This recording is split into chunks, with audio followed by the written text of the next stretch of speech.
আজকে একটা সত্যি কথা বলি, শুনেন। কেউ যদি বুঝে যায় যে আপনি তার প্রতি দুর্বল, তাহলে সে হবে নেইমার আর আপনি হবেন ফুটবল। তাই কারো প্রতি এতটাও দুর্বল হওয়া উচিত না।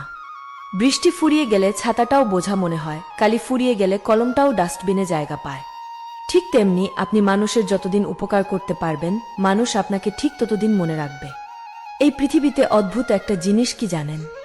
যে মানুষটা ভালোবাসার জন্য আকুল হয়ে বসে থাকে সে ভালোবাসা পায় না, আর যে কিনা ভালোবাসা পায় সে তো ভালোবাসার কদরই করতে জানে না।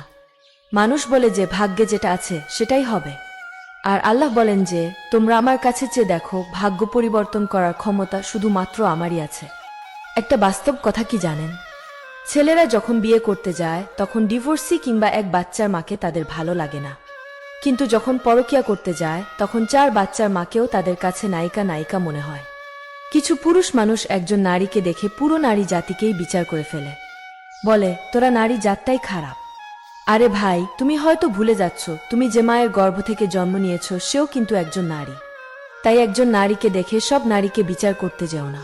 আমি কখনোই চাই না যে আমার হাজব্যান্ড আমার কথায় উঠুক আর বসুক, কারণ একজন পুরুষ মানুষ হচ্ছে ঘরের খুঁটির মতন, আর সেই খুঁটিটা যখন ঘরের মেয়ে মানুষ হয় তখন ঘর এবং সংসার দুইটাই নড়বড়ে হয়ে যায়। তাই স্বামীকে গোলাম না বানিয়ে রাজা বানিয়ে রাখুন।